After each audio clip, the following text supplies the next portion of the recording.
gammadee waan yaadne isaan faana kana arguudhaaf moo baay'ee takkan gammadee gammachuun qaba.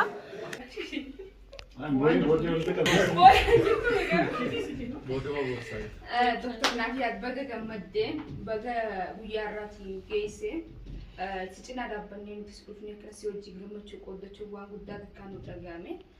Hoggaa irraa inshallah waan guddaa takka dhufna jennee yaannaa irra xiqqaa ta'us guyyaa waan guddaa inshallah akkas jennaa waan hin jedhu qabu galatama.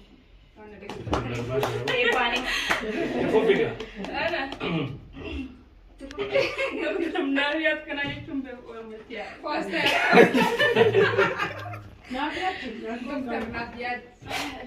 Doktor Nafiyaat baga guyyaa kanaan si geejjaa guyyaa hankee kan akka okkiti baay'ee namatti tola.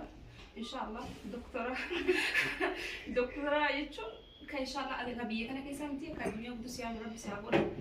Akkasuma deebi'ee kanas bakka guddaa rabbi siyaa godhu sunna.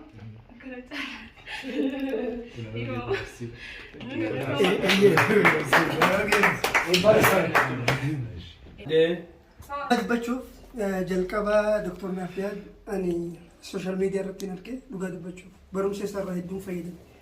Osoo inni kilinika kana hin banatiin namni jalqaba dhaqee isa biratti yaalame ani jechuun ni danda'ama. Eenyu geesse?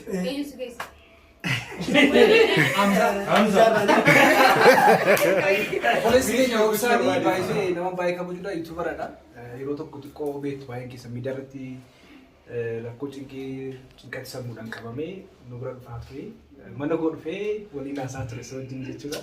Amma garuu fayyeera. Kanaaf akkas dhugaa dubbachuuf gaafa sanitti Doktor Nafiyaat hedduu na bira dhaabbatee gorsaan illee akkasuma yaala waan barbaachisu hunda kafaltii tokko osoo hin kafalin dhugaa dubbachuuf nu ulfaata biyya kana keessatti ni beeytanii nu hooqiinu maallaqa waan biraa dhiisi. Akkasii gaafa sanitti qarshii tokko osoo irraan fudhatiin waan barbaachisu hunda yaala naa godhaa ture. Kan jechuu barbaadu amma sooshaal miidiyaa irratti kan gartee uummata keenya hawaasa keenya kan biyya garaagaraa jiraatu afaan isaatiin tajaajilaa ture. Namni hedduun jira sooshaal miidiyaa kanarratti kan gartee barreeffamallee fuudhee doktora fakkeessee illee gadhiisu. Namni gaanii burjaajawaa kamtu dhugaa kamtu doktora dhugaati kam adda namaaf hin galu. Garuu inni doktora dhugaa san gabbuusee Finfinnee keessa gadhaafi. Waan ajaa'ibaati kuni. Doktor Nafiyaat kan sooshaal miidiyaa qofaa hin taane lafattis gabbu'ee handhuura Oromiyaa Finfinnee keessatti kun akkuma argaa jirtan Doktor Nafiyaat oofis kilinik jee banatee jira. Amma wanni isinirraa eegamu doktorri keenya sihii jaanii doktora keenya godhatanii dhufanii biratti yaalamudha. Aisii gammadeera waaqayyoota si gargaariin baay'een galateeffadha. Jalqabni kee bareedaadha. Dhumni kees kana caalaa moo akka bareedu abdiin qaba. Maaliif waaqayyoon si jalqabsiisee guddaadhaa ta'ee fi kana caalaa guddaa si godha. Waaqayyo si duukaa ta'uu jabaadha. Ay baga gammadeen jiraanii baga milkoofteen jiraanii kanarra immoo milkaa'ina kee arguun barbaada kana caalaa akkasii milkooftu immoo abdiin siraa qaba baga gammadee baga milkoofteen.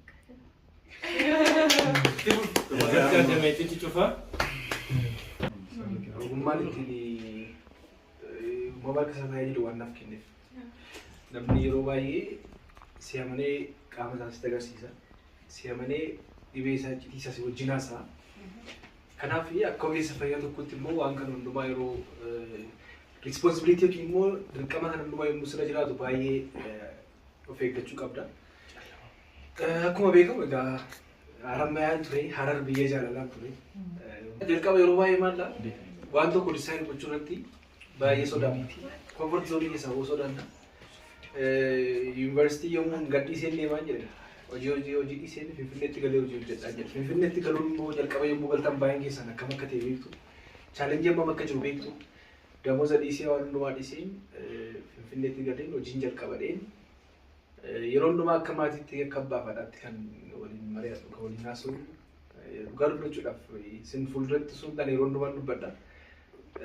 Gammada walaanaaf beetii abdiisaa baay'ee galateeffachuu barbaada. Gammee.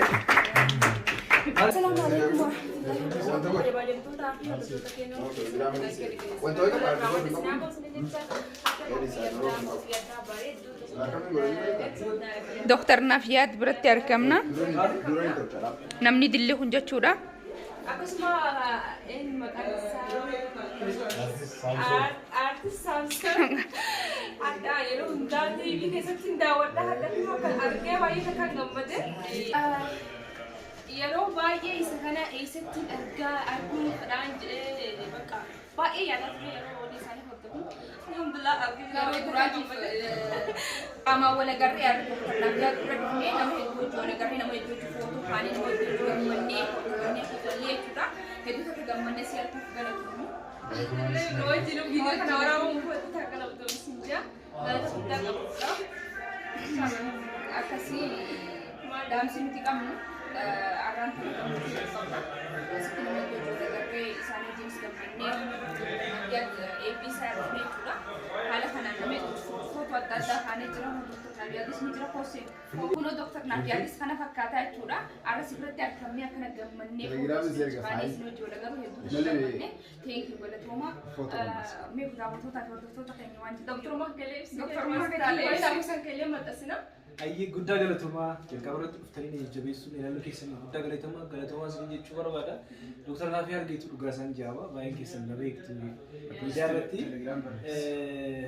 Egaa Doktor Naafii Head Clinic and Medical Consultation eebbisiisaa turre. Isinis immoo dhuftanii irratti argamtanii sagantaa keenya kana bareechuu keessan guddaa tokko galatomaa isin jaa. Kottaa Finfinnee magaalaa Finfinnee arguuf barbaadda magaalaa Finfinnee kottaati teessoon keenya Finfinnee Masqal Flower Hoteela Naaziraa fuulduratti argamna. Lakkoofsi bilbilaa keenya as jala isiniif kaa'ama.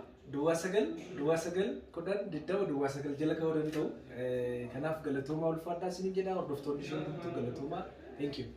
Maarlee hedduu galatoomi rabbiin nama kanarraa deebilee bakka Waan rabbi isaa godhu yaamata dhufu shaallaka guddaarra wal agarra jennee yaadna. Thank you. akkasii keessummaa eegu jira baay'ee dhaliifatanii turanii waliin deebinaa. Hordoftoota kabajamtoota keenya irra gammachuu guddaa nu dhaga'ame akkana dhufnee fataa jennee uummata hedduu kanaan wal agaruu keenyaaf hedduu takka gammanne yaada keessanii hanga xumuraa ibsadhu. Ani gammade yoo waan yaada isaan faana kana arguudhaaf baay'ee takka gammadee gammachuun qaba. Hundaafuu akka jedhee isiniif ibsu hin qabu. Toleera, Samson Mokonnin Lataan jedhama. Anis isin arguutti baay'ee gammadeera.